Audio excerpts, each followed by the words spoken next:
Put your hands together for ACHG Production. We're ready. Yeah. Well, good afternoon and welcome to the AC Fun Time Superstar. My name is AC and always with me is Elder Colleytown. How you feeling today, Elder Colley? Excellent today. Elder Colleytown, we have got a pioneer today. Yes, we and do. I'm going to call him in and I want you to open up and we're going deep today.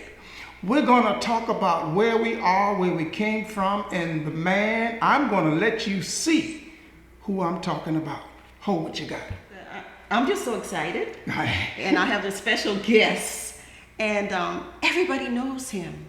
And I'm so glad to be here today. And I want to introduce you to Reverend Ed McClain. Ed McClain, how are you doing? Fine, and sir. welcome to the AC Fun Time Superstar. Elder Colleytown, I'm going to let you start off. Okay. You did the research. We found out a lot of things that you need to know about. And we're going to get deep today. Elder Colleytown, tell me what you found out in the research. Well, number one, I wanted to actually go to a source. And in 1994, between 1994 and 1995, something happens. You created something. Tell us a little bit about what you created for the community. In the denomination of Ministers Alliance. And it came about primarily because of drugs in our community Right. and in the area where the police officers knocked down the door of one of our members in the community, an older lady. Yes. And because of it, the lady died with a heart attack. Wow. And because of this, we started the Interdenominational Ministers Alliance as a means of rebutting this kind of treatment by police officers within our community. Reverend Dr. Willis T. Goodwin was one of those persons, Reverend Dr. Alfred Williams, Yes. Bishop Montgomery, Anna Montgomery, Miss Luella Smith, and the Reverend Ida Mae Harrison.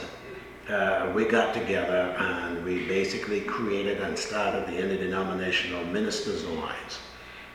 This alliance, we made it into a nonprofit, Okay. and the organization itself dealt primarily with stages in our community Okay. that we felt that there was a need for us to have and for us to concentrate on. One of those was education. Okay. The other was jobs and economics. Another was the religious community. Because whatever the problems, whatever the difficulties were, we understood that it had to be where denominations, where religions would bound together. Come on. Right. To be able to treat the problems that faced all of us. So the religious community was added as a part of our communities that we dealt with. We dealt also even with communications, Okay. which was certainly essential. Politics. We did not want to see the Interdenominational Ministers Alliance outside the politics because whether you believe it or not, politics is an important part of our lifestyle. Yes. And anytime we can forget about that, we come away the losers. Okay. Wow. And that organization is still very viable within our community. We meet once a week at the Calvary AME Church. And it's a 9 o'clock meeting in the morning until about 11. Okay. And it's full. We get anywhere from 35 to 40 to 50 people each week. What day is this again now? Wednesday. Every Wednesday. Every Yes, Wednesday. yes. And give that address again.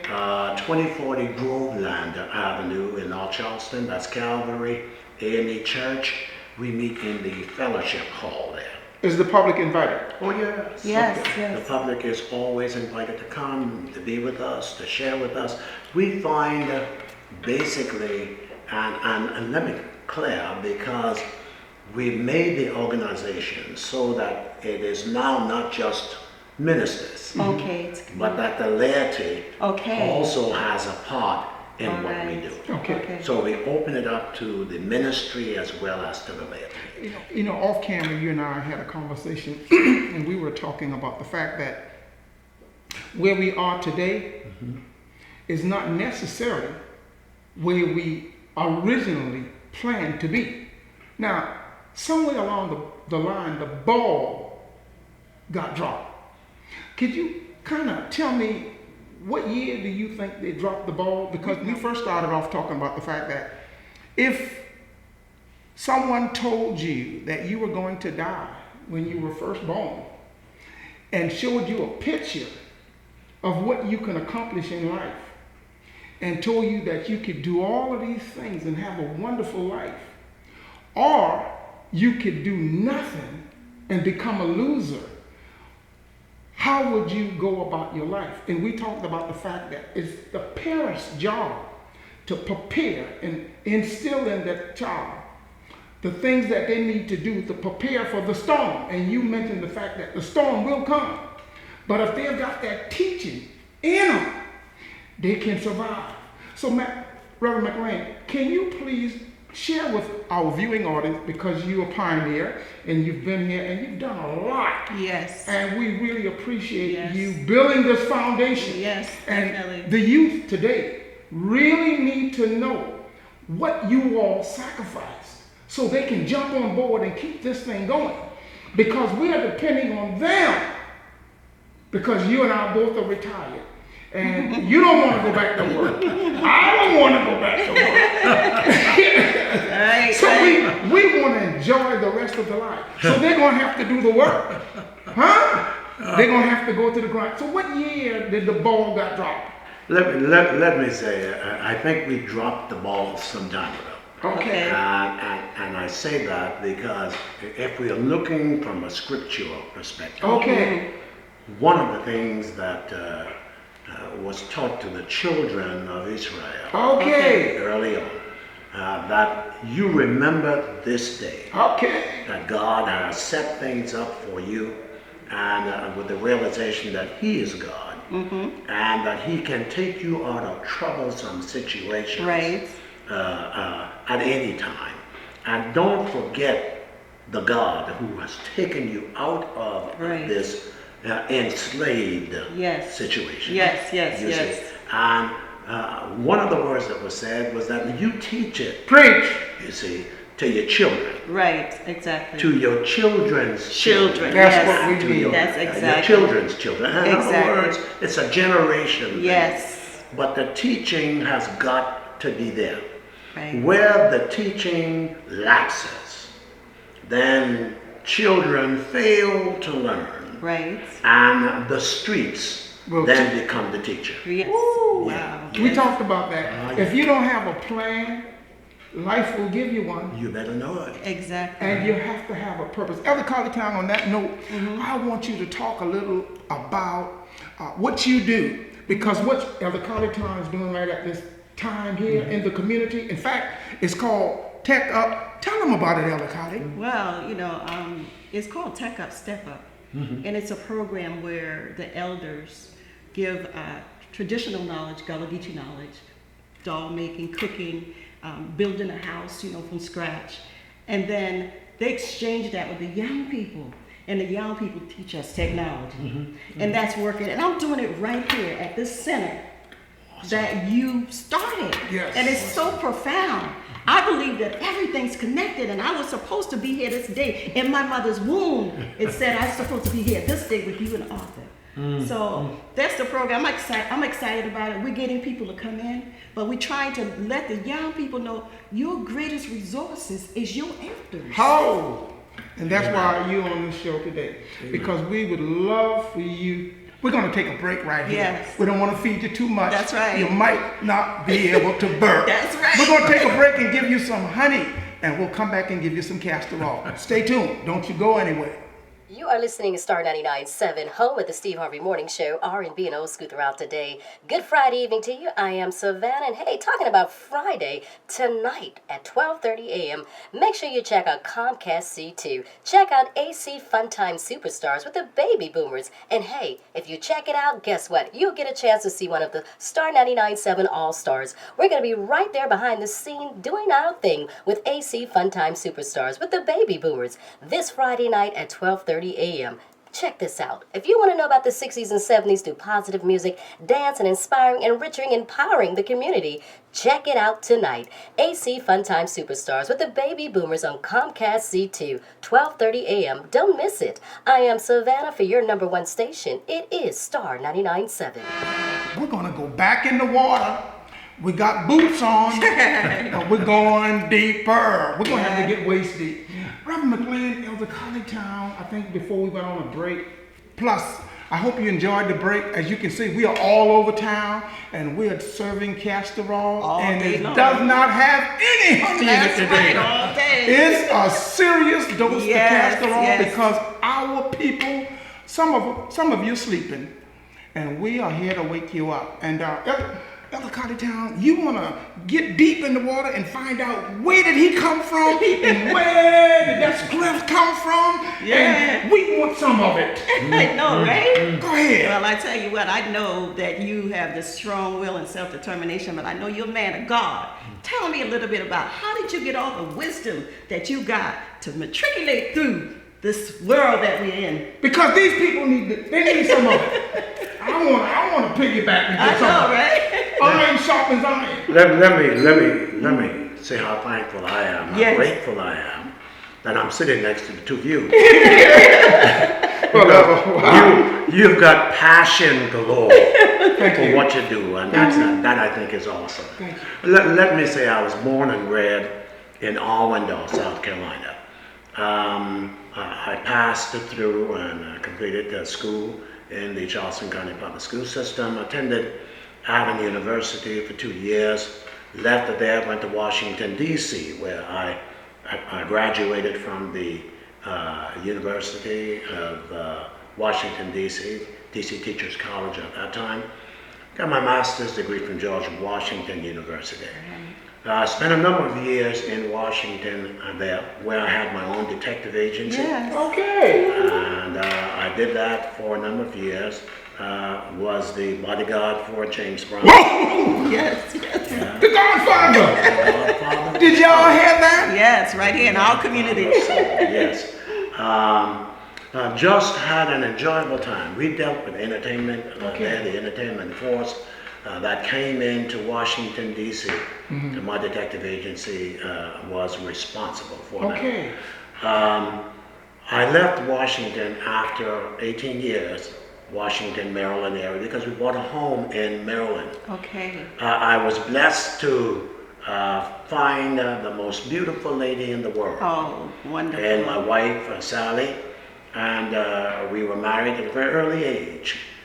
She was 18, going on 19, just started high school a year or two, and had gone to nursing school in New York. Okay. I took her from New York, married her and brought her to Washington, D.C. Yeah, wonderful. But she's been an inspiration to me. She's been my soulmate in more ways than enough. Spent a number of years in Washington, D.C. in the school system there. Left D.C., came back home to Charleston.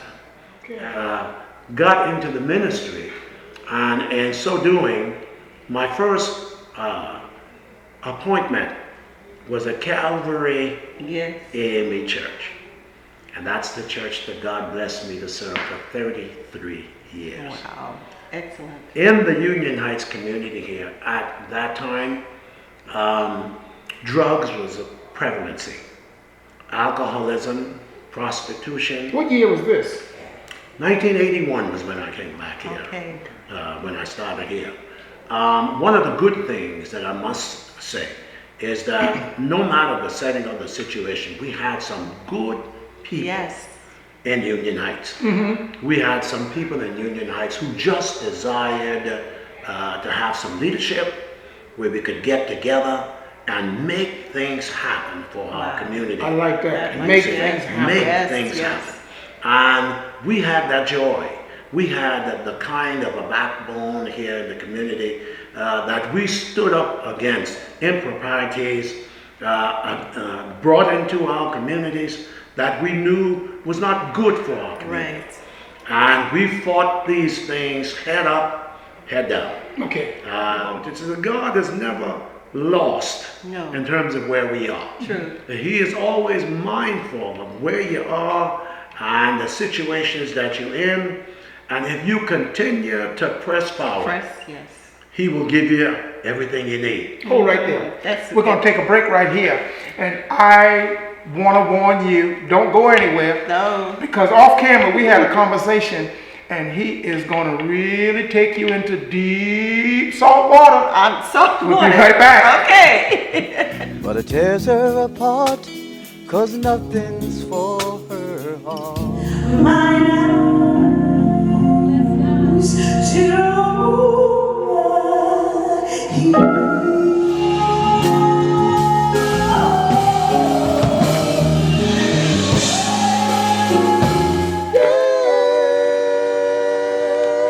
You can see we are all over the Low Country. We are now in Hampton Park. If you want to be a guest on the show, call us at 843-200-4487. If you've got talent, you need to email arthur.chisholm@AT&T.net. You can go to Facebook and Facebook Arthur Chisholm, and that's Arthur Chisholm. He'll be riding a white horse. Or you can visit us at www.tifm.ws. Well, we're back, and we are not here like Reverend McClain used to say, chopping at the bits. We're here with a purpose. We're here because we want you to get some of this information Yes. that the pioneers used in time past that has prepared them to get where they are today. So you can continue to have a better life. Now, Reverend McClain, you know, I've been thinking, you know, the way the law is now, you can't beat your kids, you know, and some of the kids are really ran away with that, taking advantage of the parents. How or what can you say to some of the parents that's going to jail and their kids are just getting total out of line and causing a mess and destroying the rest of the family? I'm serious. What can they do? Help them out. Well, let me say first of all that there is no such law that says you cannot discipline Okay. your children. No such law. You cannot be physically abusive to them. And I think in itself, even scripture and years going back has never allowed you to be abusive. Right. That's right. Train them up in the way that they ought to go. Yes. Use the rod, you know, and the Word of God tells us that today, if a child lives in your home, you are responsible Right. for the actions of that child. And if you started early Okay. enough, the child will grow up listening basically to what you are saying to them in regards to behavior. And they will basically not stray away from what you've said.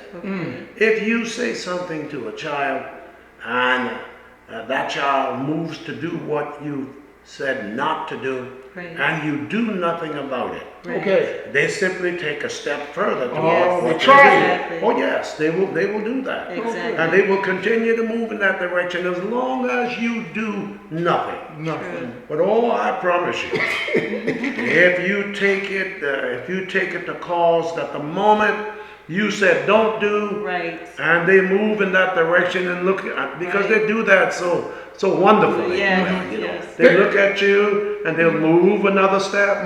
If you if you halt the step right then, you'll have no problem. But you have to start early. And you got to stop. And you have to be consistent. You got Yeah, to. be- You must be. Dr. Carter, you You got it must from be. me.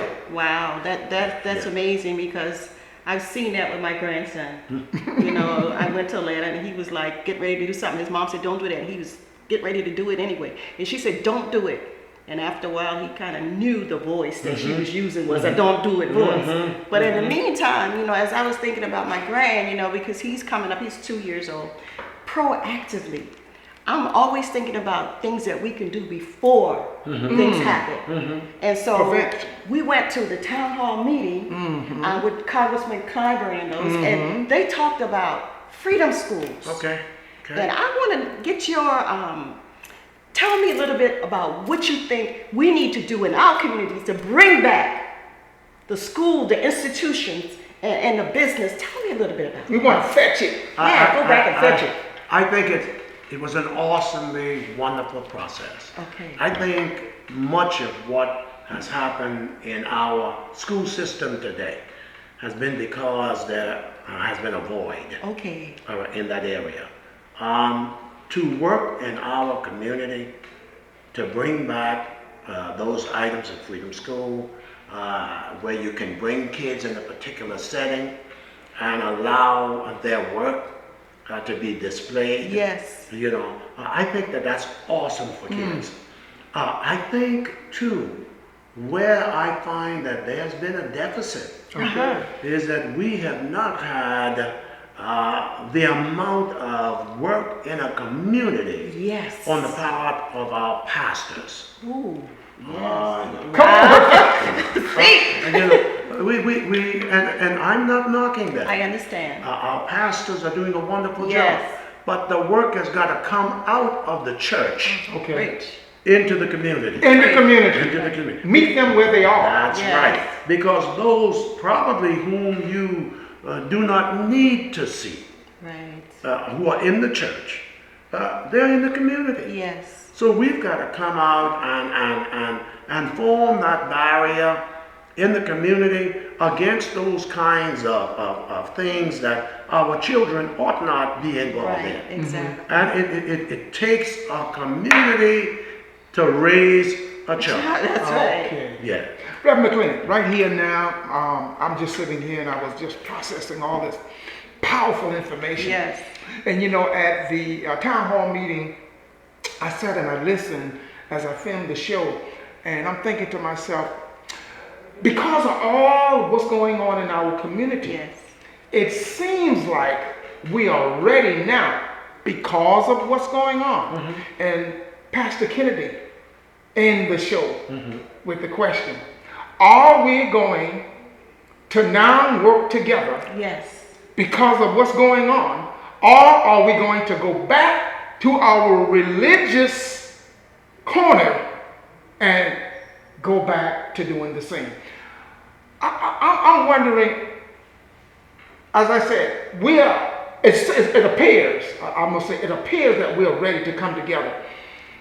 But I want to ask you, would you say in time past that we have been what you call territorial, working with the ones that you favor, and I don't want to be with them, and I this mine, and we, they? Well, you know, I think when you mentioned it, I think you mentioned a good word Yes. when you said territorial. Okay, good. Territorial against church and community. Yes. Territorial against this denomination and that denomination. Territorial about this group in the community and this group. I think Reverend Kennedy made a good point, as you mentioned. Are we going to go back to business as usual? Right. yes, Exactly. Or are we going to come together, recognizing what our needs are in our community, to be able to put together a vehicle that will deal with the problems Right. in our community that we're facing? Yes, Yes. yes. You see, because unless we come together as one object Okay. to deal with our problems, we are going to go back Right. into the splintered situations Yes. that we have. You know, sometimes I think God allows. Yes. And I say that because God does not cause these No, things. I understand where you're going. Yeah. But Allow. He allows things to happen to put us back on the pathway of togetherness Yes. when we have slipped off of it. It was the ram in the bush Yes. that brought about the situation for the Walter Scott case. Yes. Yes. You see, were it not for the ram in the bush, we would have the same setting Yes. we've had in every situation in every town. But because of the ram in the bush, we now get a clear view Wow, that's of what we need to do as a community. Right. Reverend McClain, I want to personally thank you for coming on the AC Fun Time Superstar, and you're going to have to come back. Thank you, Because sir. there's some more history in you. And we need it because we don't want to perish. Well, thank you, my friend. It's my joy to be here today. Elder College Time, you got any closing words? I'm just elated, and I thank you so much for coming on and telling the people what we know for sure. But let me say, this is an awesome lady here. Yes. Oh, yes. What she is doing in our community Thank here you. to get things cranked up and running is what we need. Thank you. Ooh, Thank that you was so a much. powerful plug. Thank you so It's much. called say it for me. Tech Out, Step Out. I like it. Tech up, step Step up. up. And Reverend McClain, we're going to be looking forward to doing some Yes. projects in the community with you. Oh, before we go, for those of you, because Christ said he did not send us to those that are already well. He sent us to those that were lost. Preach. So I want you to really know where this man, he kind of met you in the middle of the road. He was like Paul. He didn't go over the fence. But you can, if you remember, he said he was James Brown's bodyguard. Now he is Reverend McClain and retired, don't want to go back to work, but he used to be on Z93 chopping at the bit. Yes, sir. Tell us about that very quick before we go off. Please give us a few more, No, right? little more time. We'll pay for it. Very quickly, I had the opportunity of serving on Z93 and our sister station for 37 years. 37 years. It was there that I got the opportunity to meet community members Yes. and to meet people even from a great distance. Yes. I've had a relationship with people on the other side of Myrtle Beach, the Yes. other side of Myrtle Beach. But the beauty of it is that I was able to take a stand and focus it out, ferrule it out to a community in need. I had the opportunity of having people to call in to me with difficulties and problems that we were able to help them solve by at least parlaying people who had similar problems Right. in similar places Yes. to share. If it worked here with you, why can it not work out there Yes, with this yes. person? So I served as a sort of a middleman. That's the point. And it was a good position to be in, one that I've had great opportunities to serve our people, and one that I'll never forget. May I also add and thank Brother Gentry, Oh, yes. who's been my replacement, and he's doing an awesome Yes, job yes, of where he yes. is. Let me thank Sam Dennis. Yes. Oh, yes. definitely. He's working where he is. And Yeah. these are the guys pioneers. are continuing to do great and wonderful work. Yes. Reverend McClain, again, we want to thank you. And in closing, I just want to remind you, the AC Fun Time Superstar, by the way, you know, God is an awesome God, and he does everything with a purpose. Yes. How long has it been down Elder College Town? Yeah. 3 years? It's been 3 years we've been 3 doing years. I came up with this vision because of Jump Time. Arthur Ellison, I used to be one of his drummers. And you know, when I was a real small boy, my mother used to give me that nasty castor oil. And I know some of you remember what castor oil was like. Yeah. And I wouldn't take it. Right. But she was so smart, she would put honey in it. And when she put the honey in it, I thought it was some kind of candy, liquid, something, and I would drink it up. But after it got down in my stomach, I would taste that nasty, greasy, and I wanted to throw it out, but I couldn't. Right. But tomorrow, I'd be passing a worm, and I would no longer be sick. I took that same concept. I figured what we will do is start a television show like Arthur had, Yes. playing clean, fun, and entertainment, because if these kids don't have any outlet, any place to have clean fun, then they will get with the wrong crowd and they will go beyond what you were trying to tell them, because basically I was young too. And I always wanted to do just what they told me I could not do. I know that's But right. if we had something in place of that, Yes. I'd get into it. Yes. But I was bad when I was young. But my point is, castor oil is the information. Yes. Honey is the entertainment. And that's what the show is all about. We'll be seeing you later. It's AC Fun Time Superstar, along with the co-host, Elder Colleytown, and our special guest today, Yes. powerful man, Yes. pioneer in the community, Reverend McClain. And he's got to come back. Thank you, sir. We'll see you on the other Welcome side. back. Be in peace.